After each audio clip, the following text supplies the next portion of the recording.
Hey guys, quick video on refoaming a JL Audio W7. This is the 13 W7. Basically you just start by cutting away the foam right here all the way around, and then you actually come back and do it again, but this time go vertical down and then cut all the way around. Just take your time, go slow, and then what you got to do is then you're left with a cross section right here in between, and you just take your time. You don't have to press real hard. You just want to like trace it or make a groove in it all the way around, and you can spin it. It gets easier, but just be careful because you don't want to damage this dust cap. And then basically you make about, I don't know, 5 or 6 different passes on it, and you finally break through. And then once you break through, then it's pretty easy to break the rest of it.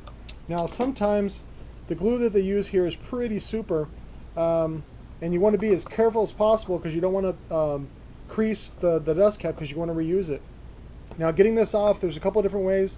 If you can't get it off, it's not the end of the world. It just makes your job more difficult. But you got to just slip your fingers underneath and then pry up a little bit. Be very careful not to, crease the dust cap because these are not open tool right now. And basically go around. If it doesn't come up right away, try using a little bit of ice and cooling off this area as low as you can. You don't want to use dry ice, and you don't want to use any chemicals or anything like that. Just regular ice, and let it melt, and come back and do it a couple times so that it gets nice and cool.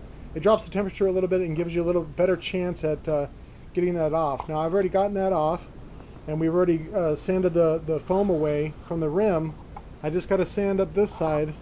We actually didn't have it detached. We were actually doing everything with it attached, but now it's detached because I used the ice method. And then we would go back, and then we're going to prep this whole surface all the way around. Alright, so I got it all prepped. I got a little out of control here and created a little divot.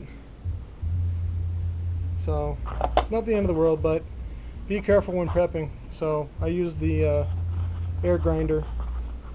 Saved a lot of time. For some reason this side was able to come off by hand, and I did this one by hand, the nipple. Okay, so I decided just to remove the nipple or inner cap or whatever you want to call it. I wanted to support it underneath, but there's a grill in there, so that's exit only. So I had to remove the nipple cap. Boom. Just got to go a few passes. It's probably the MMS. A few passes with the razor knife, and it'll come right off. I noticed there's a little bit of debris in there left over from like a box, the wood, the MDF dust. I'm going to go ahead and clean that out and then blow the whole thing out, and now I'll be able to shim it and then attach the surround. There is a little cheat though. If it's not perfect, it's not the end of the world, because that's the whole reason why JL uses the Kapton coil or the Kapton former instead of aluminum former. When it rubs, it doesn't make as much noise. When you use aluminum, it sounds like a bell. So that's how they get away with that. Okay, I got it shimmed up. A little trial and error. I discovered it's the 2 layers of our number 10 clear shim stock. So that doubled up. It's able to hold the cone assembly up strong enough for me to press down a little bit on it. I went ahead and put the surround on just to test fit it. I'll go ahead and remove it when we're ready to glue. And now I just got to figure out a way to weight it down. So that's where I got to go modify something like this for it to work for that, so you have a nice firm even pressure all the way around. Okay, I basically just used, I found out the exact diameter that I need is our standard TC Sounds 9.8 inch diameter ABS spider spacer ring. So I've went ahead and put those on the top of the surface after I primed.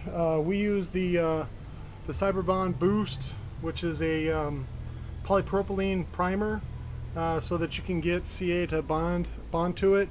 I wasn't sure about using the rubber cement, if it would hold strong enough, so I decided to go for this. You got to prime both sides and then put the CA on and then go ahead and clamp. So in this case we're just using the weight of the rings and the weight of this piece of plexi. So I left a little opening so I can breathe a little bit, and I've sprayed a little bit of the accelerator, which is the Cyberbond Blast. which works great. And we will know here in a few minutes. Okay, it came out pretty good. I went back and added another bead on the side just to prevent any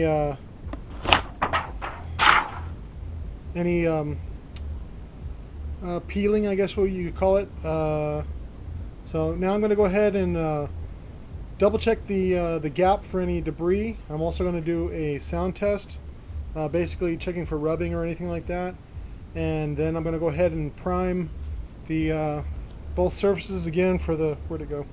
The inner cap, and then we're going to just basically put down a bead of the CA for the inner cap, and then we'll go ahead and put the outer cap on, and that'll be it. Looking good. It's all